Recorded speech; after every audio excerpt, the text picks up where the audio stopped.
It's right here.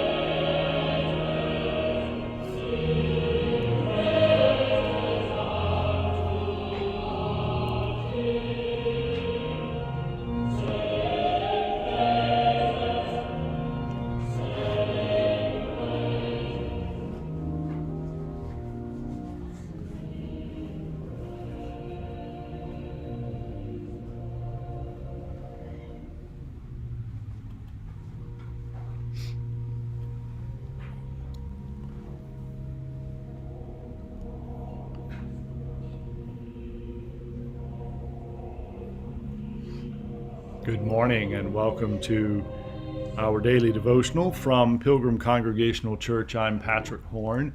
Very glad to have you with us on this Wednesday, February the 1st, 2023.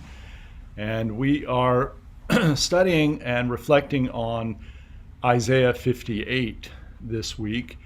And this morning I would like for us to focus on one half of one verse in this passage, because this is the part in the passage in which the people speak.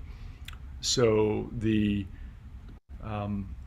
Isaiah 58 begins with a condemnation of a people who seem to think that they're righteous. They want to practice righteousness. They want to draw close to God, but they're off the mark. And so the verse 3 is the people's response to this condemnation. So just the first half of verse 3, Isaiah 58. Why do we fast, but you do not see? Why humble ourselves, but you do not notice? Well, I think all of us can identify with this sort of feeling. I guess the first question is, what does it mean to be seen by God? What does it mean to be noticed by God? And the question here seems to be that we're doing what we thought we were supposed to do. That is, we're fasting, we're humbling ourselves, and we thought that would be what would get us notice. And getting notice apparently means having successful material and substantive successes. That is, having lots of, or at least plenty of food to eat and plenty of resources to live by, that this is the measurement of whether God is fulfilling the covenant or not. So that's the first question. What does it mean to be noticed by God?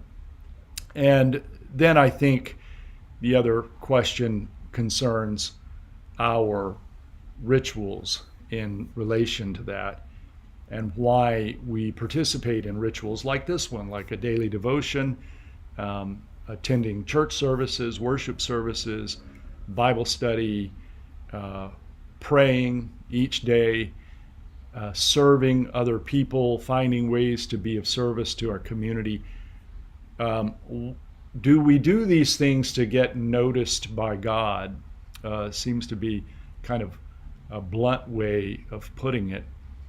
Well, I think that there's a difficult lesson here for the Israelites, because they are in a context in which gods are thought of as the ones responsible for the good things that happen, and getting that response includes participating in these rituals. And apparently there's not this kind of mechanization in the relationship with God, with Yahweh. There's not a quid pro quo that it has to do with a long-term relationship. And not only that, of course, it has to do with the faith that God notices everything. That is, that God sees us all the time. So not only in the message of Christ do we get the clear message that God sees us and notices us, particularly when we are hurting, but that God is actually with us in all of that. And so not just a matter of being seen or being noticed, but actually participating with us in our difficulties. So then, if that's the case, participating in rituals, praying, service, worship, these are not ways to get God's notice. They must be for some other purpose, not simply to get God's notice. So let's reflect on that. I'll have a few more thoughts about that as the passage really responds to that question.